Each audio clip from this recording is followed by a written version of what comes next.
ഗ്യാങ്ങിനോട് എല്ലാവരോടും ഡിസ്കസ് ചെയ്തിട്ട് ഞാനൊരു തീരുമാനം എടുക്കും. കാരണം ഞാനിപ്പം മാറി നിന്ന് കഴിഞ്ഞാൽ പിന്നെ അവർക്ക് ആരും ഇല്ല. അങ്ങനെയല്ല, മീൻസ് ഞാനിപ്പം ആ വീട്ടിലുള്ള 8 പേരെയും മൊത്തം കാര്യങ്ങൾ നോക്കുന്നത് ഞാനാണ്. അപ്പം ഞാനവിടെ ഇല്ലെങ്കിൽ എന്ത് സംഭവിക്കുമെന്ന് എനിക്ക് അറിയില്ല. ഞാൻ ഇതുവരെ അങ്ങനെ മാറി നിന്നിട്ടില്ല. നിങ്ങൾ ശരിക്കും എല്ലാവരും ഒരു ഫാമിലി പോലെയാണല്ലേ? ഫാമിലി പോലെയാണ്. കാരണം നമ്മൾ ഇവിടെ കൊച്ചിയിലൊരു വീട്ടിൽ പ്രോപ്പർ ഒരാൾ അടുക്കളയിൽ നിന്ന് കുക്ക് ചെയ്യുന്നു, ഒരാൾ ഇപ്പുറത്തുനിന്ന് അടുത്ത പണി എടുക്കുന്നു, ഞാനവിടെ നിന്ന് സ്ട്രീം ചെയ്യുന്നു. മീൻസ് അവിടെ ഒരു ഫാമിലിയിൽ നടക്കുന്ന എല്ലാ കാര്യങ്ങളും അവിടെ ഒരാൾ തുണി അലക്കുന്നു, മനസ്സിലാവും.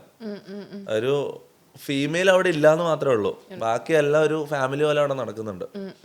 അപ്പൊ തൊപ്പി പറഞ്ഞല്ലോ, അപ്പം സ്ട്രീമിംഗ് ഒക്കെ നിർത്തി കഴിഞ്ഞ് ഒരു മാസം വെയിറ്റ് ചെയ്തു, 2 മാസം വെയിറ്റ് ചെയ്തു, 6 മാസം വെയിറ്റ് ചെയ്തു വീട്ടിൽ നിന്ന് കോള് വരും എന്ന് വിചാരിച്ചിട്ട്. എന്തുകൊണ്ടായിരിക്കും ലൈക്ക് തൊപ്പി അങ്ങോട്ട് വിളിക്കാനോ സംസാരിക്കാനോ ശ്രമിച്ചു? ഞാൻ വിളിക്കലുണ്ട്, ഞാൻ സംസാരിക്കാറുണ്ട്. അങ്ങനെ ഇപ്പം എൻ്റെ അനിയനാണെങ്കിലും, അനിയൻ മുന്നേ ഭയങ്കര ഇതായിരുന്നു, മൊടയായിരുന്നു. പക്ഷെ ഇപ്പം അനിയനിലായിട്ട് നല്ല, അനിയൻ ഇടയ്ക്കിടയ്ക്ക് വിളിക്കും, നമ്മൾ സംസാരിക്കലുണ്ട്. പിന്നെ വീട്ടുകാർ കുഴപ്പമില്ല, സംസാരിക്കും, ഓക്കെയാണ്, കുഴപ്പമൊന്നുമില്ല, അങ്ങനത്തെ പ്രശ്നമൊന്നുമില്ല. ഉപ്പാനായിട്ട് മിണ്ടിയോ? അതൊരു അതെനിക്ക് ഉപ്പയായിട്ടുള്ള ഒരിക്കലും ശരിയാവുമെന്ന് എനിക്ക് തോന്നുന്നില്ല. ബാക്കിയല്ല ഓക്കെ, പക്ഷെ ഉമ്മയായിട്ട് പോലും ഒരു പരിധി വരെ എനിക്ക് ഓക്കെ ആക്കാൻ പറ്റും. ഉപ്പയായിട്ടുള്ളതെന്ന് വെച്ചാൽ അത് എത്രയോ വർഷം, കുറേ വർഷമായി. ഇതിപ്പോൾ എനിക്ക് തന്നെ മറന്നുപോയി, ഇതെപ്പോൾ തുടങ്ങിയതാ എനിക്ക് തന്നെ മറന്നുപോയി. കാരണം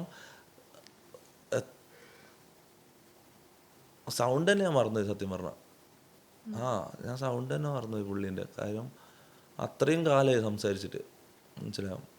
പണ്ട് ചെറുപ്പത്തിൽ തുടങ്ങിയതാണ്. എനിക്ക് ആ ഒരു ചെറിയ പ്രായത്തിൽ പറ്റിയൊരു മിസ്റ്റേക്ക്, ഒരു ഒരു മണ്ടത്തരം, അതിൻ്റെ പേരിൽ തുടങ്ങിയതാണ്. അതിന് ശേഷം ഇതുവരെ അത് ഞാൻ എപ്പോഴെങ്കിലും ഒരിക്കൽ ശരിയാവും എന്നുള്ളൊരു പ്രതീക്ഷയിലാണ് പോകുന്നത്. പക്ഷേ അത് ശരിയാവും, ഇൻഷാ അള്ളാ സെറ്റാവും. തൊപ്പി ശ്രമിക്കാറുണ്ടോ വിളിക്കാനും?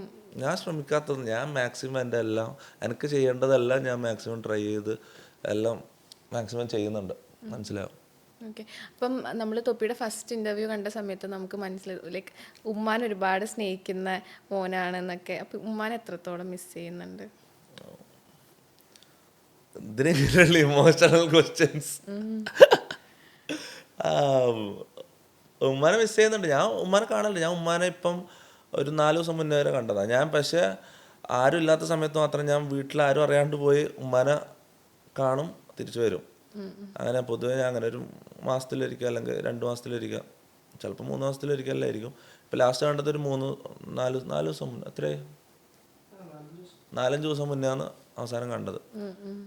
അതൊരു കല്യാണത്തിൻ്റെ ഇടയിലാണ് കണ്ടത്. കാരണം എൻ്റെ കുടുംബത്തിലൊരു കല്യാണം, എൻ്റെ കസിൻ്റെ കല്യാണം.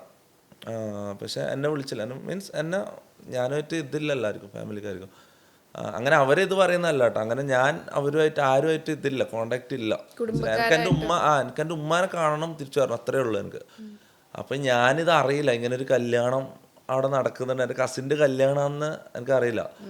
അപ്പോൾ ഞാനവിടെ പോയപ്പോൾ ഓൾക്ക് ഭയങ്കര ഇതായി, എക്സൈറ്റഡ് ആയി, ഭയങ്കര സന്തോഷമായി അവർക്ക്. എനിക്കറിയില്ല ഇന്ന് കല്യാണം, ഞാൻ ഉമ്മാനെ കാണാൻ വേണ്ടി പോയത്. അപ്പോൾ പറയുന്ന അവിടെ കല്യാണം, കസിൻ്റെ കല്യാണം, എല്ലാവരും അവിടെയാന്ന് പറഞ്ഞു. അപ്പം ഞാനവിടെ പോയി പുറത്ത് വെയിറ്റ് ചെയ്തു. മീൻസ് അവിടെ ഈ കല്യാണത്തിൻ്റെ എന്ന് പറഞ്ഞാൽ രാവിലെ നിക്കാഹായിരിക്കും. നിക്കാഹിന് ആണുങ്ങൾ മാത്രം പള്ളിയിൽ പോകും, പെണ്ണുങ്ങൾ മാത്രമേ കല്യാണ വീട്ടിലുണ്ടാവും. അപ്പോൾ ആണുങ്ങളെല്ലാവരും കല്യാണത്തിന് പോകാൻ വേണ്ടി ഞാൻ നോക്കി പുറത്ത് വെയിറ്റ് ചെയ്തു. എല്ലാവരും പോയി, എൻ്റെ കാർഡോർ മാറും ഇങ്ങനെ, മനസ്സിലാവും, ഉപ്പ കാർഡോർ ഇങ്ങനത്തെ ആൾക്കാരെല്ലാം പള്ളിയിലേക്ക് പോയി എന്ന് ഉറപ്പ് വരുത്തിയപ്പോൾ ഞാൻ ആരും കാണാണ്ട് മെല്ലെ കല്യാണ വീട്ടിലേക്ക് കയറി ഉമ്മാനെ കണ്ട്, എല്ലാവരും പെങ്ങളൊക്കെ കണ്ട് അങ്ങനെ അങ്ങനെ തിരിച്ചു വന്നു. പെങ്ങന്മാരൊക്കെ അവരൊക്കെ ഹാപ്പിയാണോ ഇപ്പൊ തൊപ്പി ചെയ്യുന്നതിൽ? എങ്ങനെ അല്ല, ഇപ്പൊ തൊപ്പി ചെയ്യുന്നതിൽ അവരൊക്കെ ഹാപ്പിയാണോ പെങ്ങന്മാർ? കാരണം ഇപ്പം ഞാൻ ചോദിച്ചിട്ടില്ല അവര് ഹാപ്പി ആണോന്ന് ചോദിച്ചാൽ. എത്രയോ പേരാണ് തൊപ്പീനെ ഇഷ്ടപ്പെടുന്നത്, എത്രയോ ആൾക്കാർക്കാണ് തൊപ്പി ഭയങ്കര മോട്ടിവേഷൻ ആയിട്ടുള്ള. ലൈക്ക് ഇപ്പൊ തൊപ്പി എനിക്ക് തോന്നുന്നു സ്ട്രീമിംഗ് ആണെങ്കിൽ ചെയ്യുന്നതിന് മുന്നേ വരെ നമുക്ക് അത്രയും അറിയത്തില്ല സ്ട്രീമിംഗ് ഇത്രയും നല്ലൊരു പ്ലാറ്റ്ഫോം ആണ് അത്. ലൈക്ക് അതിനകത്തുനിന്ന് ഇത്രയും ലൈക്ക് ഫണ്ട് ഉണ്ടാക്കാൻ പറ്റുന്നുള്ള കാര്യങ്ങളും ഒരുപാട് ആൾക്കാർക്കൊന്നും അറിയത്തില്ലായിരുന്നു. അപ്പം എത്രയോ പേരെ തൊപ്പീനെ ഇഷ്ടപ്പെടുന്നത്. ആദ്യം മനസ്സിലാക്കേണ്ടതെന്ന് വെച്ചാൽ, ഇപ്പൊ കുറെ ആൾക്കാർ എന്നെ ഇഷ്ടപ്പെടുന്നുണ്ടെന്ന് പറയുന്നുണ്ടല്ലോ, അത് നിങ്ങൾ ഈ സോഷ്യൽ മീഡിയ POVയിൽ ചിന്തിക്കുന്നുണ്ടാവും. നമ്മുടെ നാട്ടിൽ എന്നെല്ലാം പറഞ്ഞാൽ വേറൊരു ടൈപ്പ് ആൾക്കാർ ഈ ലോകത്ത് ജീവിക്കുന്നുണ്ട്. അതാരും മനസ്സിലാക്കുന്നില്ല. എൻ്റെ ഫാമിലി എന്ന് പറഞ്ഞാൽ ഒരിക്കലും അങ്ങനെ ഞാൻ അങ്ങനെ ഒരുപാട് ആൾ എന്നെ ഇഷ്ടപ്പെടുന്നുണ്ട്, അല്ലെങ്കിൽ ഞാൻ കുറേ പൈസ ഉണ്ടാക്കുന്നുണ്ട്, അല്ലെങ്കിൽ എനിക്ക് കുറേ ഫെയിം ഉണ്ട് എന്ന് വിചാരിച്ചിട്ട് അക്സെപ്റ്റ് ചെയ്യുന്ന കൂട്ടത്തിലല്ലാത്ത ആൾക്കാരുണ്ട്. എൻ്റെ ഫാമിലി മാത്രമല്ല, നമ്മുടെ നാട്ടിലെന്നല്ല, ആ മലബാർ ഏരിയയിലെല്ലാം കുറേ ഫാമിലീസ് അങ്ങനെ അങ്ങനെ ഓർത്തഡോക്സ്, എക്സ്ട്രീമിലി ഓർത്തഡോക്സ് ആയിട്ടുള്ള ഫാമിലീസ് ഉണ്ട്. അങ്ങനെയുള്ള ആൾക്കാരുണ്ട്. മനസ്സിലാവും. അത് നിങ്ങൾ ഈ POവിൽ ചിന്തിക്കുമ്പോഴാണ് എല്ലാവർക്കും ഇവന് ഇഷ്ടപ്പെടേണ്ടതാണല്ലോ, പിന്നെ എന്താ അവരെന്തുകൊണ്ട് അക്സെപ്റ്റ് ചെയ്യുന്നില്ല ചിന്തിക്കുന്നത്. പക്ഷെ അവരെ ഭാഗത്ത് നിന്ന് ചിന്തിക്കുമ്പോൾ അവർക്ക് കൃത്യമായ കാരണമുണ്ട്. ഇതൊക്കെ എതിരാണ്. മനസ്സിലാവും. ഇതൊന്നും നല്ലതല്ല സത്യം പറഞ്ഞാൽ. മീൻസ് ഹറാം, മനസ്സിലായില്ലേ? ഹറാം എന്നുള്ളൊരു സംഭവം അവിടെ ഉണ്ട്. ഇതെന്തൊക്കെ ചെയ്താലും ഇതൊക്കെ ഹറാമാണ്. മനസ്സിലാവും. അപ്പം ഈ ഹറാമെന്ന് ഉണ്ടാക്കുന്ന ഒരു പൈസ പോലും, അല്ലെങ്കിൽ ഒരു ബെനിഫിറ്റ്സും നമുക്ക് വേണ്ടാന്ന് ചിന്തിച്ച് ജീവിക്കുന്ന ആൾക്കാരുണ്ട് ഈ ലോകത്ത്. അത് മനസ്സിലാക്കുക എന്നുള്ളതാണ്. Okay okay. ഇപ്പം തൊപ്പിയാണെങ്കിൽ കൂടുതൽ ആക്റ്റീവ് യൂട്യൂബിലും സ്ട്രീമിങ്ങിലൊക്കെ ആണെങ്കിലും ഇപ്പോൾ തൊപ്പിയുടെ ഒരു ചെറിയൊരു വീഡിയോ കട്ട് ആയിക്കോട്ടെ, അതിപ്പം ഇൻസ്റ്റഗ്രാമിലായിക്കോട്ടെ, ഏത് പ്ലാറ്റ്ഫോമിൽ ഇട്ടാലും അത് ഭയങ്കര റീച്ചാണ്, ഭയങ്കര വൈറലാണ്. എനിക്ക് തോന്നുന്നു തൊപ്പി ഇൻസ്റ്റഗ്രാം അങ്ങനത്തെ അധികം വേറെ പ്ലാറ്റ്ഫോംസിൽ അങ്ങനെ ആക്റ്റീവ് അല്ല. അങ്ങനെ ലൈക്ക് യൂട്യൂബിൽ തൊപ്പി സ്ട്രീം ചെയ്യും. പിന്നെ ഞാൻ കൂടുതലും സ്ട്രീമിംഗ് പ്ലാറ്റ്ഫോമുകളിലാണ് ആക്റ്റീവ്. ഞാൻ അങ്ങനെ അധികം റീൽസ് ഇടലില്ല ഇപ്പം. പക്ഷെ ഇപ്പം തൊപ്പിന്റെ ലൈവിൽ നിന്നുള്ള ചെറിയ കട്ട്സ് അതെ, ഞാൻ വേറെ സ്ട്രീമിംഗ് പ്ലാറ്റ്ഫോമുകളിൽ പോയി. ഇപ്പം യൂട്യൂബിലായാലും, യൂട്യൂബ് അല്ലാണ്ട് വേറെ യൂട്യൂബിനെ കമ്പീറ്റ് ചെയ്യുന്ന കുറേ സ്ട്രീമിംഗ് പ്ലാറ്റ്ഫോമുകളുണ്ട്. റൂട്ടർ, ലോക്കോ, കിക്ക്, വേറെ കുറേ ഉണ്ട്, ട്വിച്ച്, ഇങ്ങനെ കുറേ പ്ലാറ്റ്ഫോംസ് ഉണ്ട്. മനസ്സിലാവും. അപ്പം നമ്മളിങ്ങനെ ആസ് എ സ്ട്രീമർ ഇങ്ങനെ കോൺട്രാക്ട്സ് കിട്ടും ഓരോ സ്ട്രീമിംഗ് പ്ലാറ്റ്ഫോമുകളിൽ. അപ്പോൾ ഞാൻ അവിടെ പോയി സ്ട്രീം ചെയ്യും.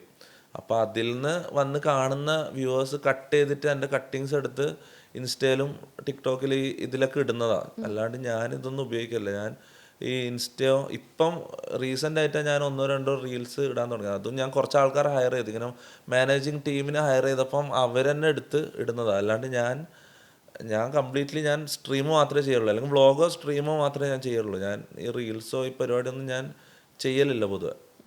അപ്പോൾ അവർ കാണുന്ന വ്യൂവേഴ്സ് അല്ലെങ്കിൽ ഫാൻ പേജുകൾ അവർ കട്ട് ചെയ്ത് ക്ലിപ്പിങ്സ് ആക്കിയിട്ട് ഇടുന്നതാണ്. അത് ആക്ച്വലി നല്ലതാണ്. കാരണം അധികം ക്രിയേറ്റേഴ്സും ഇത് സമ്മതിക്കൂല. അധികം ക്രിയേറ്റേഴ്സും ഈ നമ്മൾ പ്ലാറ്റ്ഫോം സ്ട്രീം ചെയ്യുന്നത് കട്ട് ചെയ്തിട്ട് പുറത്തേക്ക് ഇടാൻ സമ്മതിക്കൂല, കോപ്പിറൈറ്റ് അടിച്ചു കൊടുക്കും. ഞാൻ ചെയ്തതെന്ന് വെച്ചാൽ, ഞാൻ സ്ട്രീമിങ് തുടങ്ങുന്ന മുതൽ ഞാനൊരു സ്ട്രാറ്റജി ഉണ്ടാക്കിയിട്ടുണ്ട്. അതായത് എൻ്റെ കട്ടിങ്സ് ആരെടുത്തിട്ടാലും കോപ്പിറൈറ്റ് കൊടുക്കാണ്ട്. അതായത് യൂട്യൂബിലല്ല, ഇൻസ്റ്റയിലോ ടിക്ടോക്കിൽ ഇങ്ങനെയുള്ള റീൽസ് ഇങ്ങനത്തെ കാര്യങ്ങളിലെല്ലാം എൻ്റെ ലൈവിലുള്ള കട്ടിങ്സ് എടുത്ത് ഇട്ട് കഴിഞ്ഞാൽ അവർക്ക് ഫ്രീ ആയിട്ട് അത് കൊടുക്കുക എന്നുള്ള ഒരു സ്ട്രാറ്റജി ഞാൻ വെച്ചിട്ടുണ്ട്. അങ്ങനെ ചെയ്ത് കഴിഞ്ഞാൽ കുറേ ആൾക്കാർ നമ്മളത് എടുത്ത് ഇടും.